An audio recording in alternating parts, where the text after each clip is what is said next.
जय हिंद दोस्तों, focus study with अभी में आपका बहुत बहुत स्वागत है।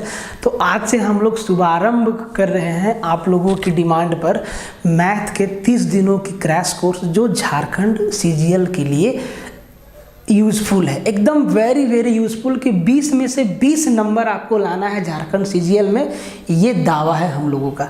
ठीक है, देखिए तो ना सबसे पहले हम लोग कौन से टॉपिक को पढ़ने वाले, तो सबसे पहले हम लोग जो टॉपिक से ज़्यादा सवाल आया है, जिस चैप्टर से सबसे ज़्यादा सवाल आया है, मतलब मेंसुरेशन, अलजेब्रा, ट्रिगोनोमेट्री, इन सब टॉपिक से फिक्स पैटर्न पे सवाल आया है हमेशा। एक सवाल दो सवाल, एक सवाल दो सवाल। तो सबसे पहले हम लोग मेंसुरेशन पे ध्यान देते हैं।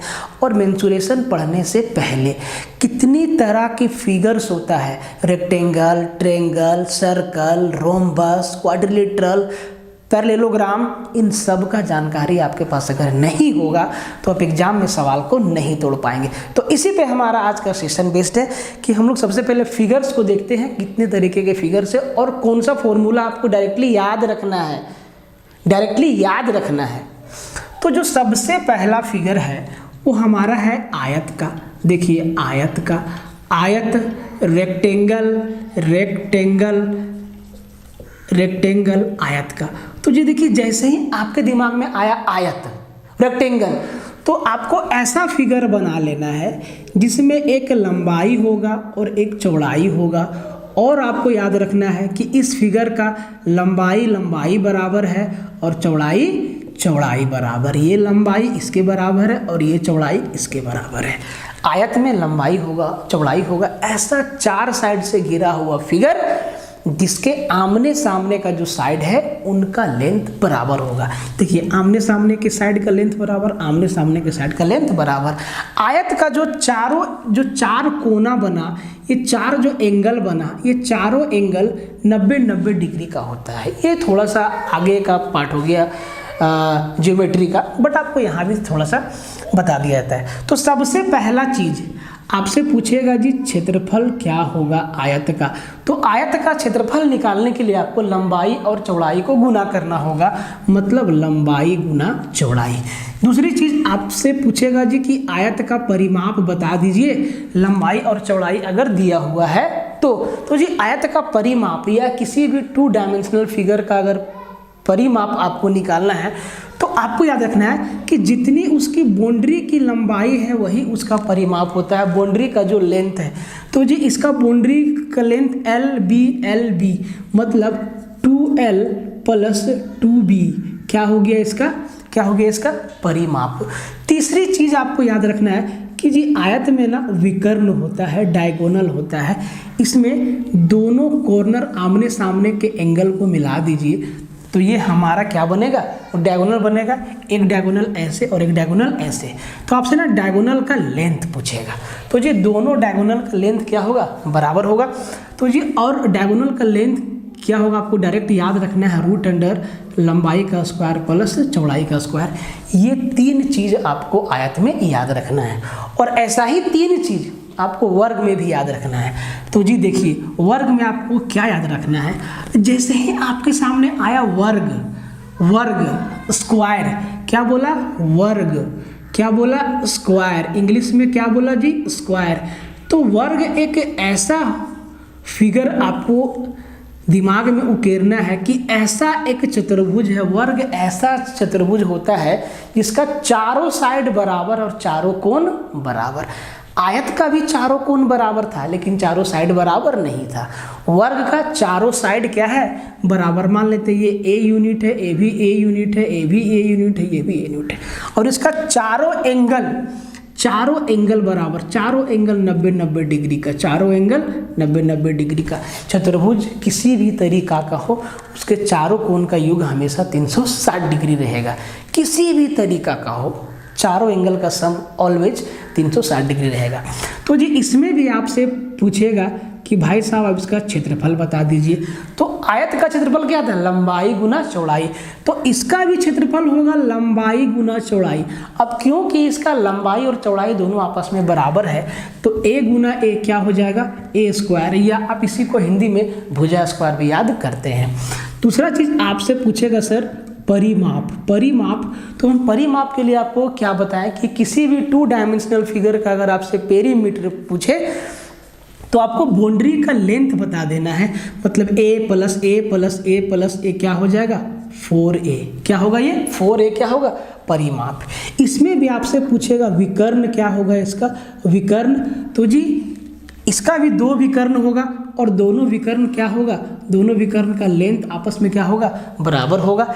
इसका जो विकर्ण का लंबाई आपसे पूछेगा d फॉर डायगोनल तो आपको बता देना है √2a।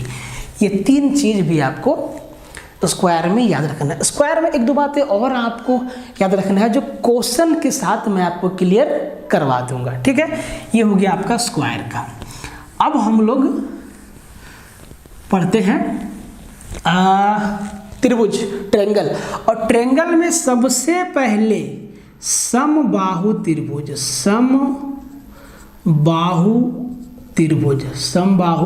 देखिए समबाहु त्रिभुज, इंग्लिश में इसको इक्विलैटरल ट्रायंगल बोलते हैं। ऐसा त्रिभुज, सम मतलब बराबर, बाहु मतलब भुजा, ऐसा त्रिभुज, ऐसा 3 साइड से घिरा हुआ एरिया जिसका तीनों साइड का लेंथ क्या हो बराबर हो। तो आपको समबाहु त्रिभुज जैसे ही आया तो ऐसा ट्रायंगल बनाना है जिसके तीनों साइड का लेंथ क्या हो बराबर हो। इसका लेंथ माने a यूनिट, इसका भी a यूनिट और इसका भी a यूनिट। तो जी इसमें क्या क्या पूछता है, तो जी समबाहु त्रिभुज में तीनों भुजा बराबर, ये तीनों साइड का लेंथ देखिए बराबर है और साथ साथ ना इसका तीनों एंगल भी क्या होता है बराबर होता है। त्रिभुज के तीनों कोनों का त्रिभुज कैसा भी हो उसके तीनों एंगल का सम हमेशा 180 डिग्री होता है। तो जी इसका तीनों एंगल बराबर है, मतलब इसका हर एक एंगल जो है 60 डिग्री का, 60 डिग्री। तो इसमें आपसे पूछेगा पहला कि जिस समबाहु त्रिभुज का क्षेत्रफल, तो समबाहु त्रिभुज का क्षेत्रफल √3/4 × a² आपको याद रखना है। दूसरा चीज आपसे पूछेगा समबाहु त्रिभुज का परिमाप बता दीजिए। तो परिमाप में आपको मैंने क्या बताया कि जी आपको बाउंड्री का लेंथ बताना है, तो a प्लस a कितना हो जाएगा गुरु 3a। थर्ड आपसे पूछेगा कि इसका हाइट बता दीजिए। हाइट, अब हाइट होता क्या है, हाइट भाई समबाहु त्रिभुज के किसी भी शीर्ष से सामने वाले भुजा पे एकदम सीधी रेखा जो सामने वाले भुजा पे 90 डिग्री का कोण बनाएगा। इस रेखा का आपसे ऊंचाई पूछेगा कि यहाँ से यहाँ कितना दूरी है, कितना ऊंचाई है। तो आपको याद रखना है √3/2 × a। ये 3 चीज़ आपको समबाहु त्रिभुज से डायरेक्टली पूछा जाएगा। चौथा और पांचवा चीज़ आपसे क्या पूछेगा ध्यान दीजिएगा, ये बहुत इंपॉर्टेंट है और झारखंड के एग्जाम में बहुत बार यहाँ से सवाल आया है एकदम डायरेक्ट। तो जी पूछेगा कि भैया एक समबाहु त्रिभुज है, क्या है, एक समबाहु त्रिभुज है और समबाहु त्रिभुज के अंदर एक ऐसा सर्कल, एक ऐसा वृत्त बना हुआ है जो वृत्त जो है त्रिभुज के अंदर है और तीनों भुजाओं को टच करता है। फिगर थोड़ा सा ठीक से नहीं बनाया बट आप भावना को समझिए। तीनों साइड को टच करता है, ये A है, ये B है और ये C है और ये हमारा सर्कल है। वृत्त है तो उसका केंद्र होगा और वृत्त का केंद्र है तो जी इसका एक रेडियस भी होगा, एक त्रिज्या भी होगा। ये हम इसको R मान लिए। क्या माने, R माने। बोलेगा कि अगर समबाहु त्रिभुज का हर एक साइड आपको दिया गया है A, तो आप जो ट्रायंगल के अंदर जो सर्कल है उस सर्कल का रेडियस बता दीजिए, रेडियस का लेंथ कितना होगा। तो जी ये जो हमारा रेडियस है इसको हम लोग अंतः त्रिज्या भी बोलते हैं हिंदी में, अंतः त्रिज्या, इसको r से डिनोट किए। इसका लेंथ बता दीजिए, तो इसका लेंथ क्या होगा a/2 √3 अंतः त्रिज्या का लेंथ। या आपसे पूछ देगा कि इस त्रिभुज के अंदर जो वृत्त है वृत्त का क्षेत्रफल बता दीजिए। तो वृत्त का क्षेत्रफल आप तभी बता पाएंगे जब आपको रेडियस मालूम रहेगा। रेडियस मालूम नहीं रहेगा कि रेडियस का लेंथ कितनी है तो आप वृत्त का क्षेत्रफल नहीं बता पाएंगे। दूसरा केस, ट्रायंगल के अंदर सर्कल है तो भैया अब की बार सर्कल ट्रायंगल के बाहर भी रहेगा। तो ये हमारा एक सर्कल है और सर्कल जो है समबाहु त्रिभुज के सभी शीर्ष को छूते हुए बनाया गया है। ये तीनों शीर्ष से गुजरता है। ये ए है, ये बी है और ये सी है। तो जी ये जो बाहर हमारा बड़ा वाला सर्कल बना, इसका सेंटर यहाँ पे है और ये हमारा क्या है, रेडियस है। इसको हम बड़ा कैपिटल आर से डिनोट करते हैं क्योंकि ये बड़ी रेडियस होगा। तो इस बड़ा वाला वृत्त का त्रिज्या आपसे पूछेगा जी इसका रेडियस क्या होगा, तो आपको याद रखना है a/√3। ये इतना इम्पोर्टेंट है कि यहाँ से ना आपका डायरेक्ट सवाल आया हुआ है, इन सब फॉर्मूला से डायरेक्ट सवाल आया हुआ है। आपसे पूछ देगा कि एक ट्रेंगल है और इसका प्रत्येक साइड आपको दे दिया गया है ए, या कुछ भी लेंथ, न्यूमेरिकल लेंथ आपको बता देगा। बोलेगा कि इस त्रिभुज के बाहर जो वृत्त है ना उसका क्षेत्रफल बता दीजिए। तो मैंने आपको क्या बताया कि अगर वृत्त का क्षेत्रफल आपसे पूछा गया है तो उससे पूछिएगा कि आप रेडियस बताओ, त्रिज्या का लंबाई बताओ, हम क्षेत्रफल बताएंगे। ठीक है, तो जी आपको ये याद रखना है डायरेक्टली। तो ये 1 2 3 4 5 चीज़ आपको समबाहु त्रिभुज से याद रखना है। बाकी की जो भी एडिशनल चीज़ें हैं वो आपको क्वेश्चन से आपको क्लियर करवा दिया जाएगा। ठीक है, अब नेक्स्ट चलते हैं समद्विबाहु त्रिभुज पे। ठीक है, समद्विबाहु त्रिभुज। समद्विबाहु क्या बोले, समद्विबाहु, द्वि मतलब दो, समद्विबाहु त्रिभुज। देखिए समद्विबाहु त्रिभुज, इससे भी डायरेक्ट सवाल आता है। जैसे ही बोला समद्विबाहु त्रिभुज, ऐसा त्रिभुज जिसका दो भुजा बराबर हो, खट्टाक से फिगर आपके दिमाग में आना चाहिए कि भैया ऐसा त्रिभुज का बात कर रहा है जिसका दो भुजा, कोई भी दो भुजा आपस में बराबर हो। तो मान लेते हैं कि इस त्रिभुज में ए बी बराबर ए सी है, ये भुजा और ये भुजा आपस में क्या है, बराबर है। अब समद्विबाहु त्रिभुज में वैसे तो आपको बहुत सारी चीज़ें आनी चाहिए जो कि आपको ज्योमेट्री में बताया जाएगा, लेकिन अभी ये हम एरिया पढ़ रहे हैं तो यहाँ पे जो काम की बातें हैं उसी को हम लोग देखेंगे। तो जी मान लेते हैं ये साइड ए है तो ये भी साइड ए है, क्योंकि ये दोनों साइड क्या है, बराबर है, और बीसी का लेंथ हम क्या माने, बी। तो सबसे पहला बात यहाँ से पूछेगा कि इसका एरिया क्या है, क्षेत्रफल क्या है। तो आपको याद रखना है b/4√4a² - b², इसका क्षेत्रफल निकालने का तरीका है। वैसे तो आप किसी भी त्रिभुज का क्षेत्रफल निकाल सकते हैं अगर आपको उस त्रिभुज का आधार और ऊंचाई बता दिया गया हो तो। ठीक है, दूसरा चीज आपसे यहाँ पे पूछेगा जी परिमाप क्या है, परिमाप क्या है। तो जी परिमाप क्या है, a+a+b मतलब 2a+b। ये दो चीज आपको फिलहाल समद्विबाहु त्रिभुज में याद रखना है। क्षेत्रफल पूछ दे तो b/4√4a² - b², परिमाप 2a+b। ये दो चीज आपको याद रखना है। तीसरी चीज आप यहाँ से नोट कर लीजिए कि जब आपसे समबाहु त्रिभुज या समद्विबाहु त्रिभुज का ऊंचाई आपसे पूछेगा तो आप इसको समझ लीजिए, थोड़ा सा 1 मिनट में इसको आप समझ लीजिए कि देखिए अगर समबाहु त्रिभुज, हम यहाँ दो त्रिभुज बना रहे हैं, एक समबाहु और एक समद्विबाहु है। ये हमारा समद्विबाहु है और ये हमारा समबाहु है। समबाहु में तीनों साइड बराबर, समद्विबाहु में ये दो साइड बराबर। जब इसका हाइट के बारे में बात करता है तो हम ये सामने वाला शीर्ष से सामने वाला भुजा पे एक रेखा लगाते हैं। ये ए है, ये बी है और ये सी है, ये भी ए है, ये भी बी है और ये नहीं, इसको हम अलग नाम देते हैं, इसको नाम देते हैं डी, ई और एफ। ये अलग अलग नाम हो गया। हम डी शीर्ष से सामने वाला भुजा ई एफ पर एक रेखा गिराते हैं जो इस त्रिभुज का ऊंचाई बताता है और ये इसका ऊंचाई बताता है ना। ये एच है कैपिटल और ये स्मॉल एच। आपको ध्यान देना है कि हम जब समबाहु त्रिभुज या समद्विबाहु त्रिभुज में ऊंचाई का बात करते हैं तो जैसे ही हमारा ऊंचाई, ये हमारा, हम इसको नाम दिए ax और इसको नाम दिए dy। तो x हमारा क्या है, समबाहु त्रिभुज का ऊंचाई है और dy जो है समद्विबाहु त्रिभुज का ऊंचाई है। इनमें कॉमन क्या है मालूम, जैसे ही जिस बिंदु पे ऊंचाई आके मिलता है वहाँ से दोनों तरफ का लेंथ बराबर होता है, मतलब bx बराबर xc और ey बराबर yf।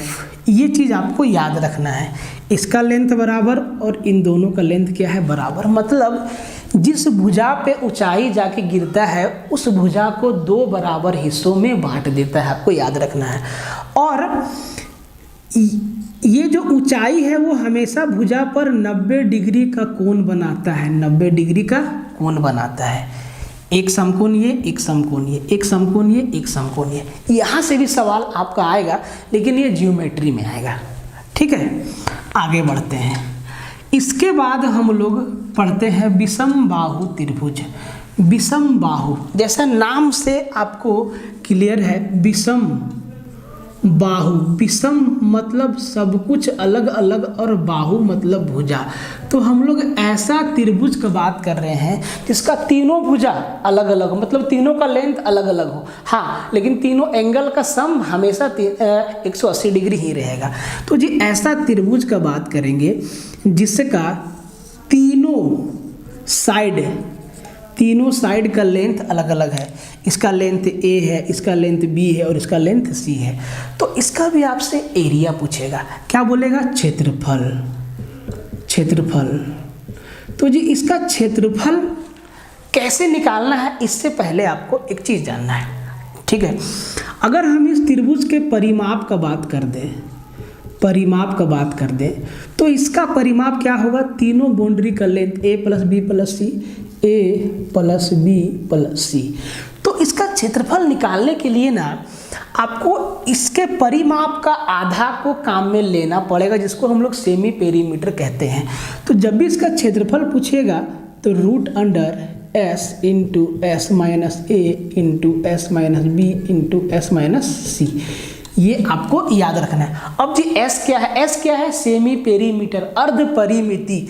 इसका मतलब इसका परिमाप क्या है, a plus b plus c। तो s बराबर हो जाएगा a plus b plus c का आधा। इसको भी काम में लेना है इसका क्षेत्रफल निकालने के लिए। ये बात आपको समझ में आया।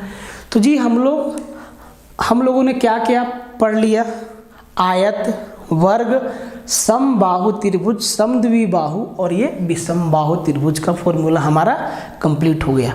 अब नेक्स्ट आते हैं समकोण त्रिभुज, राइट एंगल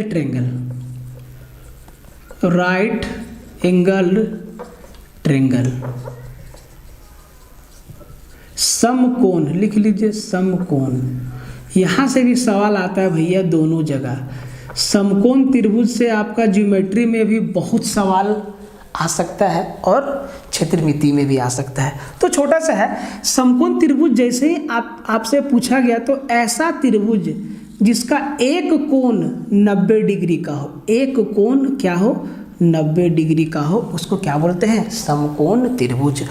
और समकोण जिस एंगल पे हमारा 90 डिग्री बन रहा है उसके सामने, यहाँ पे हमारा 90 डिग्री बना, ये हमारा 90 डिग्री है, और इसके सामने वाला जो भुजा है इसको कर्ण बोलते हैं और इसको हाइपोटेनस, H फॉर हाइपोटेनस बोलते हैं। अब इन दोनों में से एक हमारा बेस हो जाएगा, आधार हो जाएगा, और जब जब आधार और लंब मिलेगी, जब आधार और लंब, P फॉर परपेंडिकुलर, जब आधार और लंब का मिलन होगा हमेशा वहाँ पे 90 डिग्री का जन्म होगा। आधार और लंब जब मिलेगा तब वहाँ 90 डिग्री का कोण बनेगा। तो जी इसमें 3 भुजा है, तीनों भुजा का नाम आपको मालूम हो गया। कर्ण सबसे बड़ी भुजा होगी, 90 डिग्री के सामने हमेशा, 90 डिग्री के सामने हमेशा क्या रहेगा, कर्ण, और कर्ण जो है सबसे बड़ी भुजा होगी। यही से पाइथागोरस थ्योरम निकल के आता है। इसको भी आप समझ लीजिए कि कर्ण का वर्ग बराबर परपेंडिकुलर का वर्ग प्लस बेस का वर्ग, मतलब कर्ण का स्क्वायर बराबर लंब का स्क्वायर प्लस आधार का स्क्वायर। ये भी आपको याद रखना है, यहाँ से भी आपका सवाल आएगा। फिर आपसे सवाल पूछेगा इसका एरिया, क्षेत्रफल क्या है, तो इसका एरिया आपको निकालना हाफ इंटू बेस, गुना हाइट। तो हाइट हमारा क्या है, हाइट हमारा यही ना है, परपेंडिकुलर। परपेंडिकुलर हमारा क्या है, हाइट है। आपसे पूछेगा इसका परिमाप। परिमाप तो जी तीनों को जोड़ दीजिए, base plus perpendicular plus height. ये आपको याद रखना है, दो चीज़। समकोण त्रिभुज में ये तीन चीज़ आपको याद रखना है। बाकी बहुत सारा चीज़ है जो आपको सवाल के माध्यम से क्लियर हो जाएगा। ठीक है, आगे बढ़ते हैं। अब हम लोग पढ़ने वाले हैं सर्कल, और सर्कल से भी बहुत सवाल बनता है, आता है, और आपके सवाल में एक या दो सवाल किसी भी फिगर से आ सकता है। तो फिगर तो पढ़ना होगा सारा का सारा। तो जी अब लगाइए हेडिंग सर्कल, वृत्त। तो वृत्त, जैसे ही वृत्त आया एकदम गोल एक केंद्र से समान दूरी पर चारों साइड आप ऐसे गोल कर दीजिए। ठीक है, सर्कल। तो सर्कल में एक सेंटर होगा, और सेंटर से देखिए ये जो हमारा लाइन है ना, ये जो हमारा रेखा है सेंटर के चारों ओर बराबर दूरी पर है। ये वृत्त के केंद्र से चारों तरफ बराबर दूरी पे होता है। ठीक है, इसको रेडियस बोलते हैं, हिंदी में त्रिज्या बोलते हैं। तो जी इसमें भी आपसे 3-4 बातें पूछी जाएगी। पहला कि जी वृत्त का क्षेत्रफल निकाल दीजिए। तो क्षेत्रफल होता है पाई आर स्क्वायर। क्या होता है, पाई आर स्क्वायर। और पाई का मान ना अलग अलग होता है। पाई का मान कभी कभी 22/7 दे देगा, कभी कभी 3.14 दे देगा, और ज्योमेट्री में पाई का वैल्यू क्या है 180 डिग्री, और ट्रिगोनोमेट्री में भी पाई का वैल्यू क्या है 180 डिग्री। तो इन दोनों वैल्यू से आपको काम चलाना होगा, जैसा आपका क्वेश्चन में दिया हुआ रहेगा। ठीक है, और कुछ नहीं दिया हुआ तो 22/7 लेके चलना है आपको। ठीक है, तो सबसे पहला क्षेत्रफल, इसका परिमिति पूछेगा। परिमिति या परिमाप या सरकमफेरेंस बोलते हैं, परिमिति या परिमाप।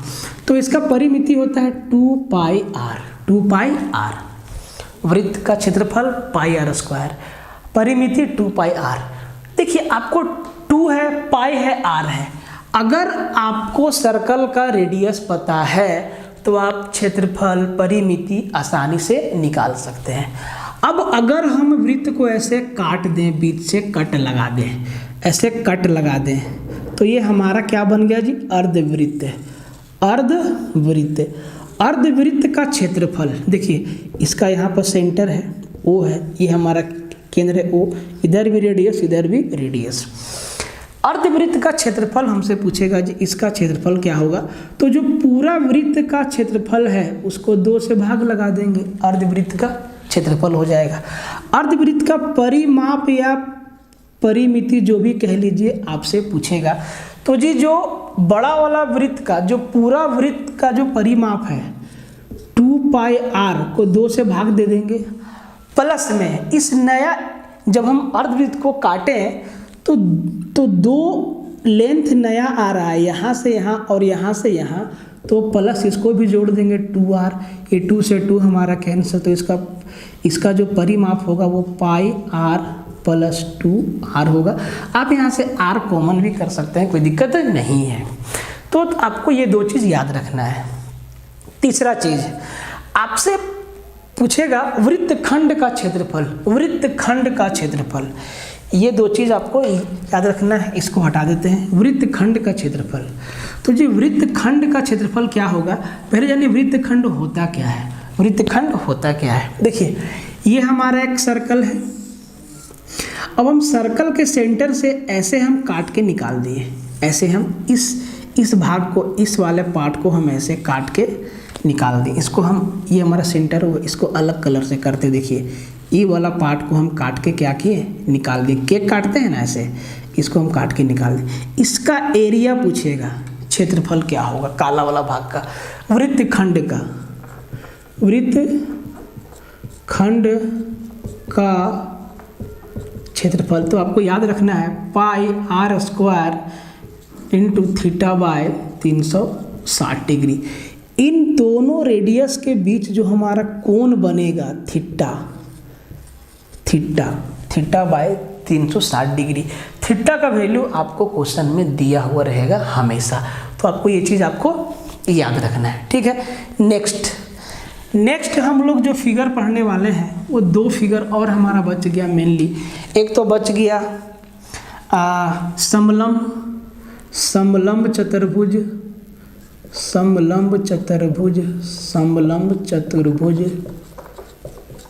इसको इंग्लिश में ट्रेपीजियम कहते हैं। समलंब चतुर्भुज जैसे ही आपसे क्वेश्चन में आया समलंब चतुर्भुज का क्षेत्रफल निकालिए, समलंब चतुर्भुज का ऊंचाई बताइए, समलंब चतुर्भुज का परिमाप बताइए, एटसेट्रा एटसेट्रा, कुछ भी, तो आपको ऐसा चित्र बनाना है या आपके दिमाग में आ जाना चाहिए। समलंब चतुर्भुज में आमने सामने का दो भुजा समांतर होता है और बाकी का दो भुजा समांतर नहीं होता है। देखिए, ये देखिए, ये A है, ये B है, ये C है और ये D है। तो आमने सामने का जो दो समांतर भुजा होता है, यहाँ पे AB समांतर है DC का, और बाकी जो दो भुजा है ये दोनों असमांतर होता है, ये दोनों समांतर नहीं होता है। ठीक है, और देखिए इसमें क्या है, अगर हम इसका ऊंचाई देखें तो यहाँ से यहाँ इसको नाप देंगे ऐसे, ये हमारा हाइट होगा, सेम हाइट मेरा यहाँ से यहाँ भी होगा, ये भी हमारा हाइट होगा। तो जब इसका एरिया पूछेगा ना, एरिया, तो आपको लिखना है हाफ इंटू समांतर भुजाओं का योग, समांतर भुजाओं का योग मतलब AB प्लस DC गुणा ऊंचाई, इससे आपका क्षेत्रफल निकल जाएगा समलंब चतुर्भुज का। ये वेरी वेरी इंपॉर्टेंट फॉर्मूला है, यहाँ से बहुत सवाल आता है। ठीक है, अब एक बचा है समलंब चतुर्भुज। क्या बचा है? समलंब चतुर्भुज, तो उसको भी देख लीजिए। समलंब चतुर्भुज नहीं, एक बच गया, उसको कहते हैं सम चतुर्भुज। सम चतुर्भुज, इसको इंग्लिश में रोम्बस कहते हैं। ठीक है, या इसी को विषम कोण चतुर्भुज भी कहते हैं। बहुत इंपॉर्टेंट फिगर है। देखिए, अगर हम वर्ग, एक स्क्वायर को थोड़ा सा पिचका दें, एक स्क्वायर को थोड़ा सा पिचका दें, एक हमारा वर्ग है जिसका चारों भुजा बराबर है, उसको हम थोड़ा सा मार के कर दिए टेढ़ा, तो कुछ ऐसा इधर से हम कर दिए टेढ़ा। तो सबसे पहला बात, सम चतुर्भुज का जो चारों भुजा है वो बराबर होता है। ये A है, ये B है, ये C है और ये D है। इसका चारों भुजा, चारों साइड क्या होता है? हमेशा बराबर होता है। ये चारों साइड बराबर होता है। देखिए, वर्ग का भी चारों भुजा बराबर होता है, लेकिन उसका चारों कोण भी बराबर होता है। सम चतुर्भुज में का चारों भुजा तो बराबर होता है, लेकिन चारों कोण बराबर नहीं होता है। ठीक है, तो जी इसका चारों भुजा क्या होता है? बराबर होता है। तो सबसे पहला बात आता है, इसका क्षेत्रफल कैसे निकालेंगे? तो सम चतुर्भुज का क्षेत्रफल निकालने के लिए इसके दोनों विकर्ण का लंबाई जानना जरूरी है। तो इसका दो विकर्ण है, एक विकर्ण देखिए D से B और दूसरा विकर्ण A से C, और ये दोनों विकर्ण एक दूसरे को O पे काट रहा है। तो जब भी आपसे सम चतुर्भुज का क्षेत्रफल पूछेगा तो आपको बताना है हाफ इंटू दोनों डायगोनल का मल्टीप्लाई D1 इंटू D2। ये हमारा डायगोनल 1 है और ये हमारा डायगोनल 2 है, विकर्ण पहला और ये विकर्ण दूसरा। तो दोनों विकर्ण का गुणनफल का आधा क्या होता है? इसका क्षेत्रफल होता है। इसका परिमाप, तो भैया परिमाप तो वही होगा जो वर्ग का होता है, 4A। अब यहाँ से आपको 2-3 पॉइंट ना नोट करना है। जिस पॉइंट पे दोनों विकर्ण मिलता है, जिस पॉइंट पे दोनों विकर्ण एक दूसरे को काटता है, वहाँ से विकर्ण के दोनों तरफ का लंबाई बराबर होता है। कहने का मतलब ये विकर्ण DB और AC एक दूसरे को O पॉइंट पे काट रहा है, तो यहाँ से इधर इधर दोनों बराबर और इधर से इधर दोनों बराबर, मतलब आधा आधा पे काटता है एक दूसरे को। ठीक है, देखिए इसका मतलब ये है कि AO बराबर OC और DO बराबर OB। ये पॉइंट आपको दिमाग में रखना है। जो लंबाई यहाँ से यहाँ है वही लंबाई यहाँ से यहाँ है, जो यहाँ से यहाँ है वही लंबाई यहाँ से यहाँ है। ठीक है, तीसरा चीज़ आपको क्या याद रखना है कि जब दोनों विकर्ण एक दूसरे को काटता है ना, तो तो यहाँ पे 90 डिग्री का एंगल बनता है। हर तरफ कितना डिग्री का एंगल बनेगा? 90 डिग्री का समकोण बनेगा। अगर हम एक टुकड़ा को काट के बाहर निकालें, ए बी वाला पार्ट को, तो ऐसे और ऐसे है, ये हमारा ए बी है, इस वाला पार्ट को काट के बाहर निकाल दिए तो यहाँ पे हमेशा 90 डिग्री का एंगल बनेगा। मतलब 4 समकोण त्रिभुज बनेगा जब समचतुर्भुज के दोनों विकर्ण एक दूसरे को काटेगा। तो 4, 1 2 3 4, ठीक है। और जी जब समकोण का बात आया तो जहाँ पे समकोण बनेगा उसके सामने का जो साइड हमारा ए है, ये हमारा क्या बन जाएगा? हाइपोटेनस बन जाएगा। क्या बन जाएगा? हमारा हाइपोटेनस बन जाएगा, ठीक है। ये हमारा कर्ण कहलाएगा। तो यहाँ पे भी आपका समकोण त्रिभुज का ये पाइथागोरस वाला प्रॉपर्टी लगेगा, जो कि क्वेश्चन में आपको हम बताएंगे, ठीक है। तो दोस्तों ये था हमारा आज का सेशन। उम्मीद करता हूँ कि आपको बहुत पसंद आया होगा, और वीडियो को लाइक करिए, चैनल को सब्सक्राइब करिए और दोस्तों के साथ शेयर